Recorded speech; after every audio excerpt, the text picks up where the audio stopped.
Hello प्यारे बच्चों, कैसे हो आप सभी। मैं सुमित कुमार एक बार फिर से स्वागत करता हूं आपके प्यारे से channel Time to Physics Hub. आशा करता हूं आप सभी अच्छे होंगे, अच्छे से पढ़ रहे होंगे, अच्छे से तैयारी कर रहे होंगे।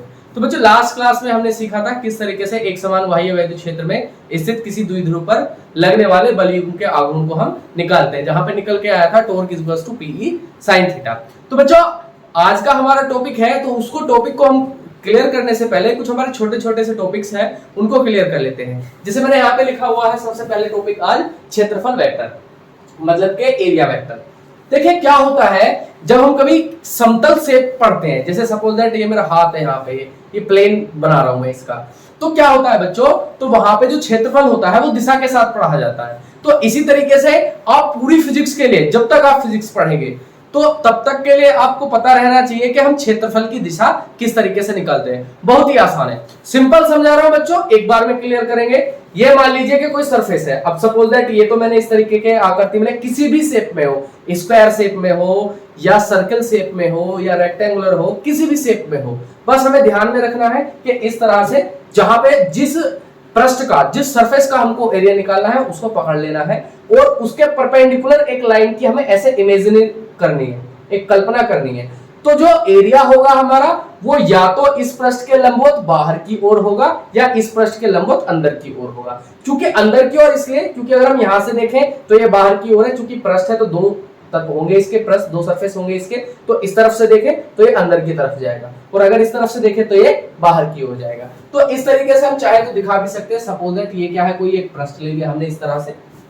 तो बच्चों, ये जो हमने तुम्हारे सामने पृष्ठ लिया हुआ है, ये इस तरीके से पृष्ठ है, एक सर्कल आकार में हमने लिया हुआ है, ऐसे इस तरीके से। तो वही रूल लगाएंगे जैसा मैंने बताया कि सरफेस ऐसे है तो हम ऐसे कल्पना करेंगे, ऐसे इमेज करेंगे। तो ये बच्चों जो मार्कर तुम्हें दिख रहा है, तो ये जो होगा ये किसको बताएगा, इसकी क्षेत्रफल की दिशा को। तो बच्चों ये जो यहाँ पे अगर मैं इस तरह से दिखाऊं तो ये किसकी डायरेक्शन होगी बच्चों, ए वेक्टर की। बात समझ आ रही है। और वैसे हम जानते हैं कि कोई भी अगर वेक्टर क्वांटिटी होती है वो किस किस से मिलकर बनती है, एक तो दिशा से और एक उसके परिमाण से। तो दिशा के लिए हमने क्या लगा लिया, ईटा कैप, एकांक सदिश, यूनिट वेक्टर, और साथ में क्या आएगा बच्चों, इसका परिमाण। तो इस तरीके से बच्चों हम क्षेत्रफल वेक्टर को दर्शा सकते हैं। बाकी इसमें कुछ लिखने वाली बात नहीं है, बस ध्यान में रखें। सपोज अगर ऐसे रखा हुआ है ऐसे, तो क्या हो जाएगी बच्चों डायरेक्शन ये वाली या ये वाली। ऐसे रखा हुआ है तो बच्चों क्या हो जाएगी, परपेंडिकुलर ऐसे या फिर ऐसे ऊपर की ओर। बात क्लियर हो रही होगी। तो बहुत आसान है, इस तरीके से हम किसी भी सरफेस का एरिया निकाल सकते हैं। तो बच्चों अगला टॉपिक देखते हैं हम कि अगला टॉपिक हमारा क्या रहने वाला है। अगला टॉपिक है बच्चों हमारा घन कोण। क्या है बच्चों, घन कोण, जिसको बच्चों हम क्या बोलते हैं, सॉलिड एंगल। सॉलिड एंगल तो समझते बच्चों सॉलिड एंगल क्या होता है। उससे पहले बच्चों तुमको कोण के बारे में थोड़ा सा समझाना चाहूंगा। वैसे हम छोटी क्लासों से पढ़ते आ रहे हैं कि कोण क्या होता है। हम समझते हैं कि किसी वृत्त की किसी चाप द्वारा, जैसे सपोज दैट हमने ये कोई चाप ले ली, किसी वृत्त की किसी चाप द्वारा उसके केंद्र पर आंतरिक कोण क्या कहलाता है बच्चों, उसको हम कोण कह देते हैं सिंपली। ठीक उसी प्रकार अगर हम घन कोण की बात करें तो घन कोण क्या होता है, तो बच्चों ठीक उसी भांति किसी भी गोले के पृष्ठीय क्षेत्रफल के द्वारा, किसी गोले के पृष्ठीय क्षेत्रफल के द्वारा उसके केंद्र पर आंतरिक कोण को घन कोण कहते हैं। तो बच्चों लिखते हैं हम इस बात को, क्या हमने कही, लिखेंगे किसी गोले के संपूर्ण क्षेत्रफल द्वारा, किसी गोले के संपूर्ण क्षेत्रफल द्वारा गोले के केंद्र पर, गोले के केंद्र पर आंतरिक कोण को घन कोण कहते हैं। इसे ओमेगा, क्या लिखा बच्चों, ओमेगा से प्रदर्शित करते हैं। तो आइए बच्चों देखते हैं किस तरह से हमने बात कही।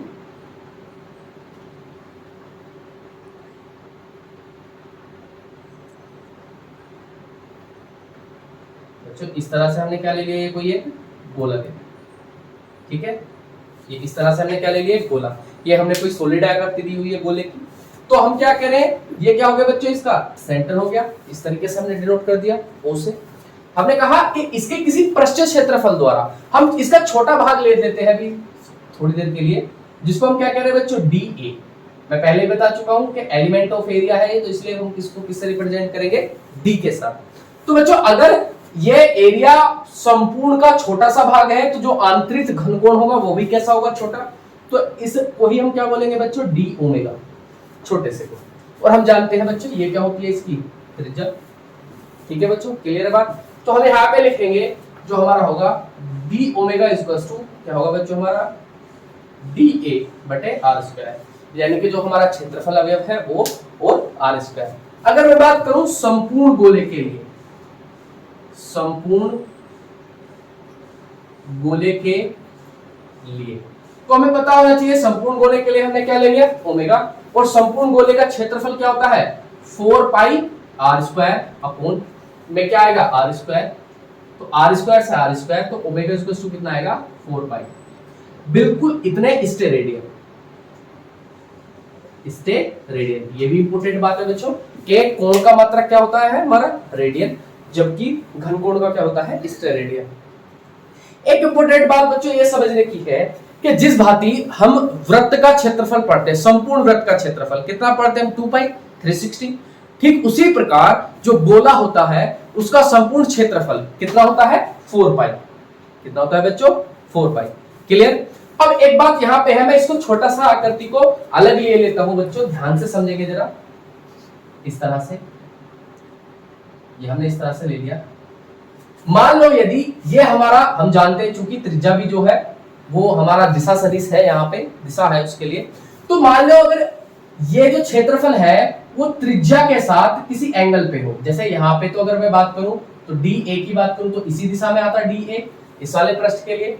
जबकि अगर मैं इस वाले पृष्ठ के लिए बात करूं तो अब ये क्या हो जाएगा क्षेत्रफल, देखो ऐसे क्षेत्रफल की डायरेक्शन ये और त्रिज्या की ये, यानी कि ये हो गया आर वेक्टर और ये क्या हो गया बच्चों, डी ए वेक्टर।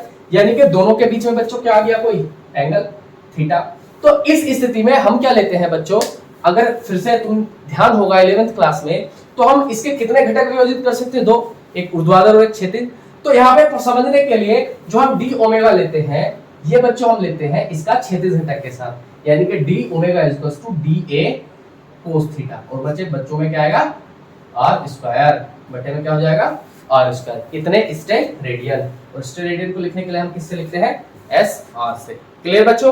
तो ये मोस्ट इंपोर्टेंट है, क्योंकि जब हम गॉस थ्योरम पढ़ेंगे बच्चों तो हम वहां पे इसको यूज करने वाले हैं। इसको भी यूज करेंगे हम, 4 पाई को भी यूज करेंगे, एप्लीकेशंस में यूज करेंगे गॉस थ्योरम की। तो ये इतना इंपॉर्टेंट टॉपिक है बच्चों, आशा कर रहा हूं आपके समझ में आ रहा होगा। फिर भी अगर किसी बच्चे का कोई सवाल है तो मुझे कमेंट बॉक्स में जरूर लिखें।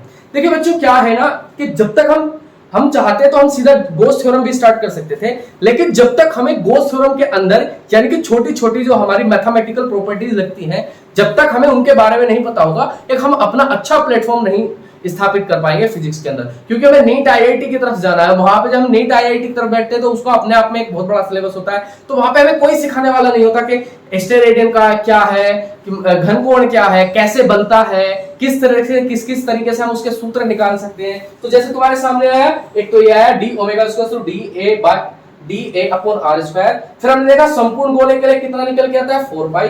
और अगर यदि थीटा एंगल के साथ है हमारा पृष्ठ रेडियस के साथ, तो बच्चों कितना निकल के आएगा, D omega equals to D A cos theta बटे आर स्क्वायर। इतने स्टेरेडियन। तो इस तरीके से हम इस टॉपिक को फिल करते हैं। बहुत अच्छा टॉपिक है, तो आप इसका एक स्क्रीनशॉट लीजिए। बढ़ते हैं अगले टॉपिक की ओर। तो देखिए बच्चों, अब हमारा नेक्स्ट टॉपिक क्या है। तो नेक्स्ट टॉपिक बड़ा ही इंपॉर्टेंट टॉपिक है, परीक्षा में कई बार पूछा जाता है, छोटे प्रश्न में भी। और जब तक हम गॉस थ्योरम को पढ़ेंगे या उसके एप्लीकेशंस को पढ़ेंगे तो वहां पे भी वो बार बार यूज किया जाएगा। तो समझते हैं बच्चों, अगला टॉपिक हमारा क्या है, वैद्युत फ्लक्स। क्या है बच्चों अगला हमारा टॉपिक, वैद्युत फ्लक्स, जिसको हम क्या बोलते हैं, इलेक्ट्रिक फ्लक्स। देखिए समझते हैं इलेक्ट्रिक फ्लक्स होता क्या है, बड़े सिंपल शब्दों में समझिए। अभी मैं पृष्ठ की बात कर रहा था, उसके एरिया की बात कर रहा था। मान लीजिए कि उसी पृष्ठ को हम किसी वैद्युत क्षेत्र के भीतर लेके जा रहे हैं। तो हम जानते हैं वैद्युत क्षेत्र का मतलब क्या है, चार्ज से निकलने वाली वैद्युत बल रेखाएं। तो ऐसे मान लीजिए कि मैं यहां पे लिए हुए हूं,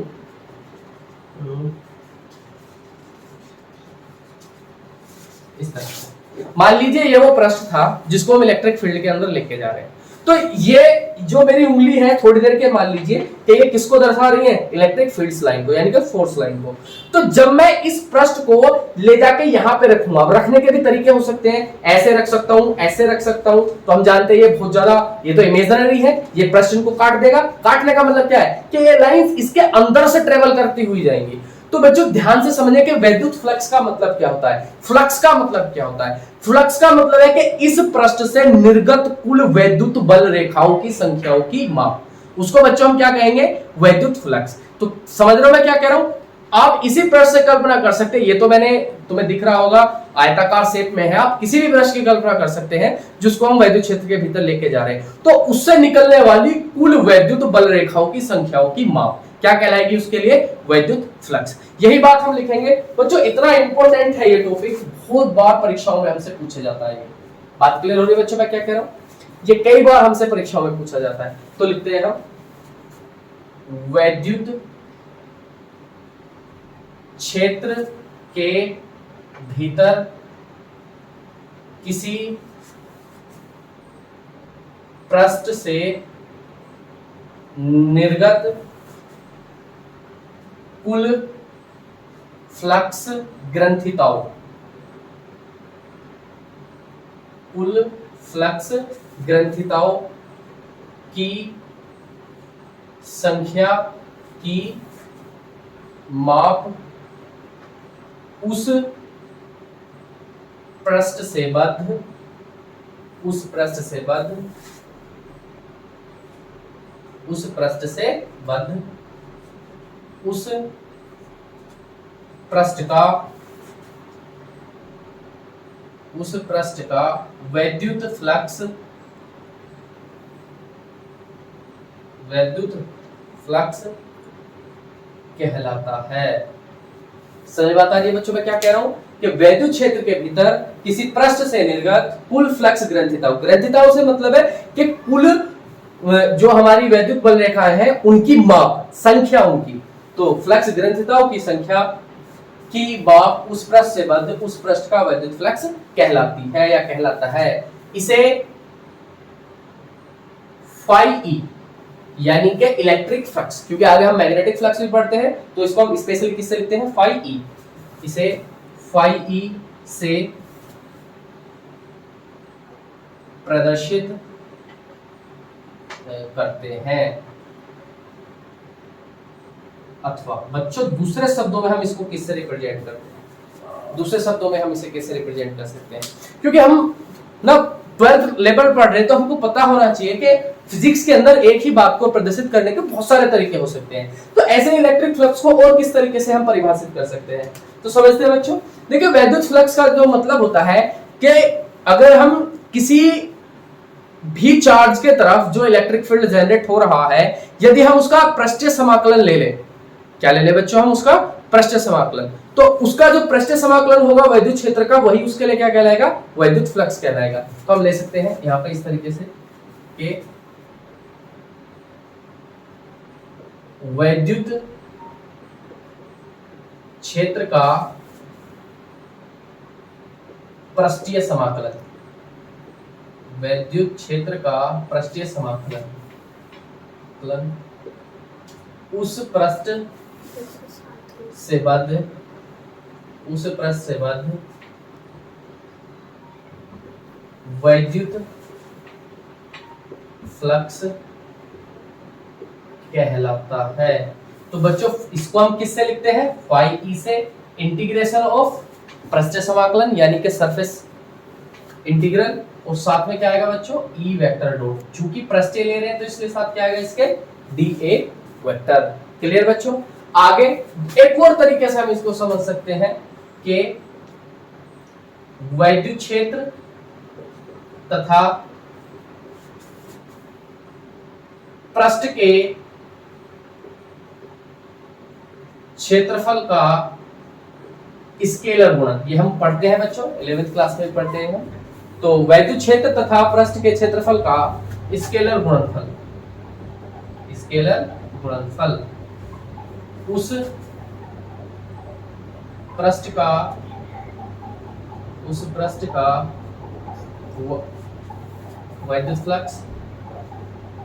वैद्युत फ्लक्स कहलाता है।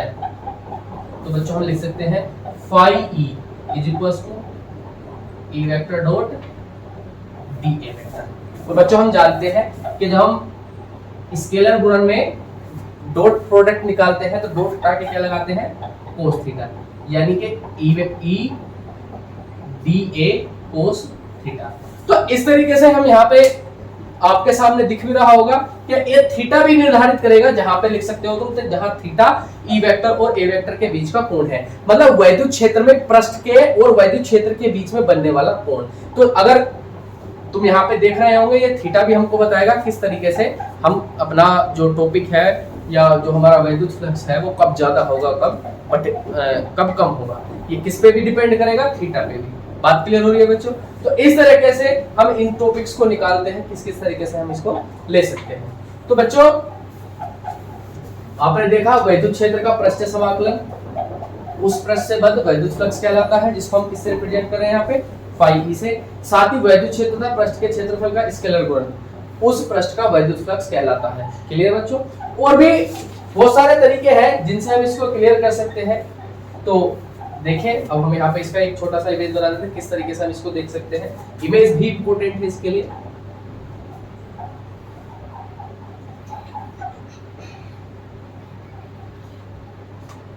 इस तरह से बच्चों, तो देखिए इसको मैं यहाँ से रफ कर देता हूँ, आप बाद में नोट करेंगे।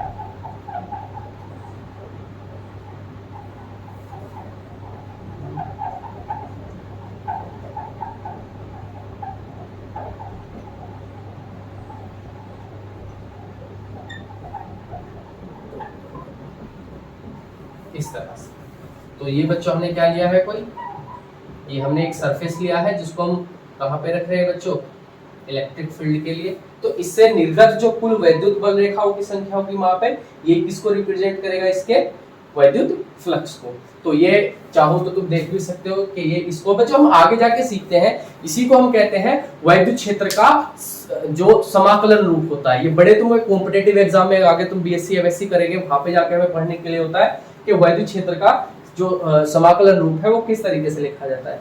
क्लियर बच्चों? तो ये इस तरीके से हम इस टॉपिक को क्लियर कर सकते हैं। आगे कंडीशन बनती है बच्चों किस तरीके से, थीटा का मान अगर हम यहाँ पे 0 रख देंगे तो हम जानते हैं cos थीटा यानी कि cos 0, और cos 0 की वैल्यू मैक्सिमम होती है 1। तो इस कंडीशन में फाई ई भी कैसा होगा, मैक्सिमम, जो कितना निकल के आएगा, EA, क्योंकि cos 0 क्या होता है बच्चों, 0 होता है। तो अब नेक्स्ट बात करते हैं बच्चों, आप इसका स्क्रीनशॉट लीजिए तब तक के लिए। चलिए बच्चों देखते हैं आगे।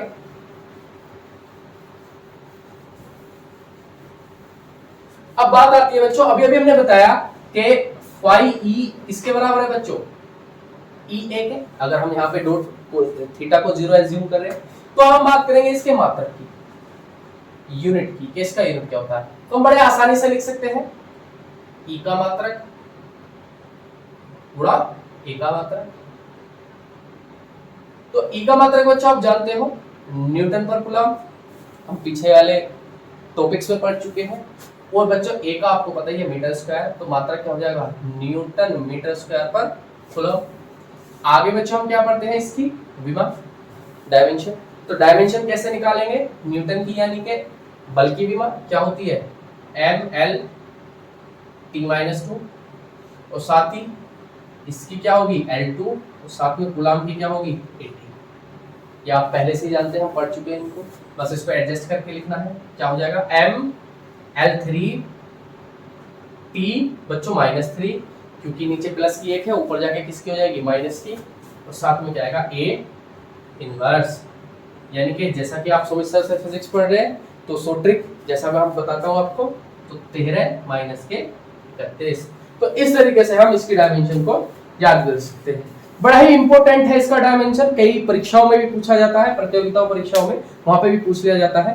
तो आशा कर रहा हूँ आपको ये टॉपिक्स क्लियर हो रहे होंगे। ये बहुत छोटे छोटे टॉपिक्स हैं, लेकिन परीक्षाओं में बहुत ज्यादा पूछे जाते हैं, वैद्युत फ्लक्स तो कई बार पूछा जाता है। तो इस तरीके से हमें ये बातें पता होना चाहिए। तो ऐसा भी कह सकते हैं जो हमारा स्केलर गुणन होता है, स्केलर गुणन जो वैद्युत क्षेत्र का अवयव घटक होता है, उससे निकलने वाली वैद्युत बल रेखाओं की संख्याओं की माप, उसको भी हम क्या कहते हैं, वैद्युत फ्लक्स कहते हैं। अब लिखने का है, देखिए आप अपनी लैंग्वेज में लिख लीजिए, किताबी लैंग्वेज में, किसी भी लैंग्वेज में लिख लीजिए, लेकिन कंटेंट वही ठीक होना चाहिए कि हम क्या समझाना चाह रहे हैं और क्या हम पढ़ना चाह रहे हैं, आखिर क्या चीज है जिसको हम पढ़ रहे हैं। तो सीधा आप ध्यान में रखेंगे कि वैद्युत क्षेत्र के भीतर अगर हम किसी पृष्ठ को रख दें तो उस पृष्ठ से निर्गत कुल वैद्युत बल रेखाओं की संख्याओं की माप क्या कहलाएगा, वैद्युत फ्लक्स। क्लियर हो रहा है बच्चों? तो आशा कर रहा हूँ ये आपको टॉपिक समझ में आ रहा होगा। आप स्क्रीनशॉट लीजिए इसका एक, तब तक बढ़ते अगले टॉपिक की तरफ। बच्चों देखा हमने किस तरीके से हम वैद्युत फ्लक्स को समझ रहे थे, घनकोण समझा हमने। तो बच्चों देखिए हमारा नेक्स्ट टॉपिक क्या है, चार्ज डिस्ट्रीब्यूशन या डिस्ट्रीब्यूशन ऑफ चार्ज, आवेश वितरण। देखिए क्या है, ये टॉपिक हमारे जब तक क्लियर नहीं होंगे तब तक हम आने वाले जो अग्रगामी हमारे टॉपिक्स हैं उनको हम क्लियर नहीं कर सकते।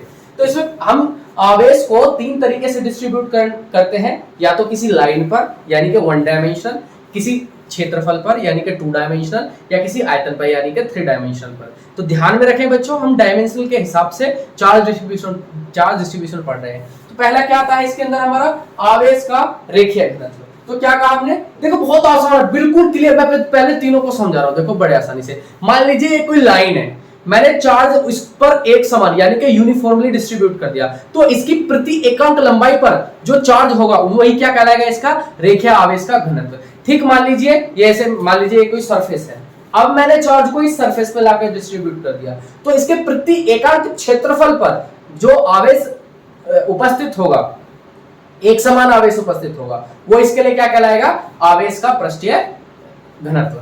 ठीक उसी तरीके से मान लीजिए किसी बॉल पर, जैसे मान लीजिए कोई स्पेयर है, हमारे पास बॉल है, मतलब स्पेयर की आकृति की कोई बॉल है, हमने उस पर चार्ज डिस्ट्रीब्यूट कर दिया, उसके लेयर पर चार्ज को डिस्ट्रीब्यूट कर दिया पूरी बॉल पर चारों तरफ यूनिफॉर्मली। तो अब जो उसके प्रति एकांक आयतन पर चार्ज उपस्थित होगा वो क्या कहलाएगा, उसके लिए आवेश का आयतन घनत्व। तो क्या लिखा हमने बच्चों पहले, जब किसी आवेश Q को लंबाई L की किसी रेखा पर एक समान रूप से वितरित किया जाता है तो प्रति एकांक लंबाई पर वितरित आवेश को आवेश का रेखीय घनत्व कहते हैं। मोस्ट इंपोर्टेंट बात बच्चों, इसे लैम्डा से प्रदर्शित करते हैं। तो अब देखते हैं बच्चों हम इसको किस तरीके से इसके फॉर्मूले को लिख सकते हैं। जो लैम्डा होगा, हम किसको डिस्ट्रीब्यूट कर रहे हैं बच्चों, चार्ज को। किस पे कर रहे हैं, लंबाई पे। तो L लैम्डा इक्वल टू क्या हो जाएगा, Q बाय L। यूनिट क्या हो जाएगा बच्चों इसका, कूलाम बटे मीटर। ये भी यहीं पे समझ लेते हैं। डायमेंशन क्या हो जाएगी बच्चों, 80, और L की क्या हो जाएगी, L। तो ये क्या हो जाएगी, LAT। क्लियर बच्चों, LAT। आगे देखते हैं हम आवेश का पृष्ठ घनत्व। जब हम चार्ज को किसी क्षेत्रफल पर डिस्ट्रीब्यूट कर रहे हैं, तो जब किसी आवेश Q को किसी पृष्ठ के क्षेत्रफल A पर एक समान रूप से वितरित किया जाता है तो प्रति एकांक क्षेत्रफल वितरित आवेश को आवेश का पृष्ठीय घनत्व कहते हैं। इसे सिग्मा से प्रदर्शित करते हैं। किससे कर रहे हैं, सिग्मा से, इसे लैम्डा से। तो बच्चों सिग्मा इज इक्वल टू हमारा क्या हो जाएगा, फिर से वही बात, किसको डिस्ट्रीब्यूट कर रहे हैं हम, चार्ज को, और किस पे कर रहे हैं, एरिया पे। तो मात्रक क्या हो जाएगा बच्चों इसका, कूलाम बटे मीटर स्क्वायर। तो अगर हम डायमेंशन की बात करें तो Q की 80 और L स्क्वायर हो जाएगी क्षेत्रफल की। तो ये हमारा क्या निकल के आएगा, L-2। यहाँ पे गलती करती बच्चों हमने, जब L ऊपर जाएगा तो किसका हो जाएगा, इनवर्स का। तो L-2 और A इस तरह से। ठीक, आगे देखते हैं बच्चों आवेश का आयतन घनत्व। जब किसी आवेश Q को किसी आयतन V पर एक समान रूप से वितरित किया जाता है तो प्रति एकांक आयतन पर उपस्थित आवेश को आवेश का आयतन घनत्व कहते हैं। इसे रो से प्रदर्शित कर रहे हैं। किससे प्रदर्शित कर रहे हैं बच्चों, इसे हम रो से। तो रो इक्वल टू क्या हो जाएगा बच्चों, सेम बात, किसको डिस्ट्रीब्यूट कर रहे हैं हम, चार्ज को। किस पे कर रहे हैं, इस बार वॉल्यूम पर। तो यूनिट क्या हो जाएगा इसका, Q का कूलाम और वॉल्यूम का metre square, sorry metre cube. तो अगर हम रो की डायमेंशन की बात करें तो बच्चों 80 कूलाम की और मीटर क्यूब की क्या हो जाएगी बच्चों, L3। जब हम इसको ठीक तरीके से लिखेंगे तो क्या निकल के आएगा, L-380, क्योंकि L ऊपर जाएगा किसका हो जाएगा बच्चों, माइनस का। तो इस तरह से हमारे तीन टॉपिक हैं जिनको हम पढ़ते हैं, आवेश का रेखीय घनत्व, आवेश का पृष्ठ घनत्व और आवेश का आयतन घनत्व, लैम्डा, सिग्मा, रो। लंबाई की बात करें तो Q अपॉन L, प्रस्थ की बात करें तो Q अपॉन A, और वॉल्यूम की बात करें तो Q अपॉन V। बड़ा ही सिंपल है समझना। मैंने वैसे भी तुमको प्रैक्टिकल भी समझाने की कोशिश करी है कि कोई लाइन है, यदि उस पर हम चार्ज को डिस्ट्रीब्यूट कर रहे हैं तो किस तरह से हम उसको लैम्डा कहते हैं, या अगर हम किसी सरफेस पर चार्ज को डिस्ट्रीब्यूट कर रहे हैं तो उसको हम सिग्मा किस तरीके से पढ़ते हैं, और अगर हम किसी वॉल्यूम पर चार्ज को डिस्ट्रीब्यूट कर रहे हैं तो हम सिग्मा को किस तरीके से पढ़ते हैं। तो क्लियर बच्चों? तो आशा करता हूँ आज की क्लास में आपने बहुत कुछ चीजें सीखी होंगी। यदि फिर भी किसी बच्चे का कोई डाउट है तो आप पिछली क्लासों की तरह मुझे कमेंट करके क्वेश्चन पूछते रहें। बाकी अपना प्यार रखें, बहुत सपोर्ट मिल रहा है आपका, मुझे भी बहुत ऊर्जा मिल रही है। बहुत सारे बच्चे कमेंट करते हैं, जैसे कि कुछ बच्चे कहते हैं कि सर आपसे बहुत कुछ सीखने के लिए मिल रहा है। आप हमारे साथ जुड़े रहिए, आप इसी तरीके से आगे भी बहुत कुछ सीखने वाले हैं फिजिक्स के अंदर। तो बस ये है कि कंटिन्यूअसली हमसे जुड़े रहिए। किसी भी चीज को, किसी भी मुकाम को हासिल करने के लिए निरंतरता यानी कि कंटिन्यूटी बना के रखिए। बस बिना किसी अंतर के साथ उस लक्ष्य की तरफ बढ़ते रहिए, एक दिन आप जरूर सफल होंगे। तो इसी आशा को हम अपने मद्देनजर रखते हुए आज की क्लास को यहीं पे लीव करते हैं। मिलते हैं अगली क्लास में एक नई ऊर्जा के साथ। तब तक के लिए बहुत सारा प्यार और धन्यवाद।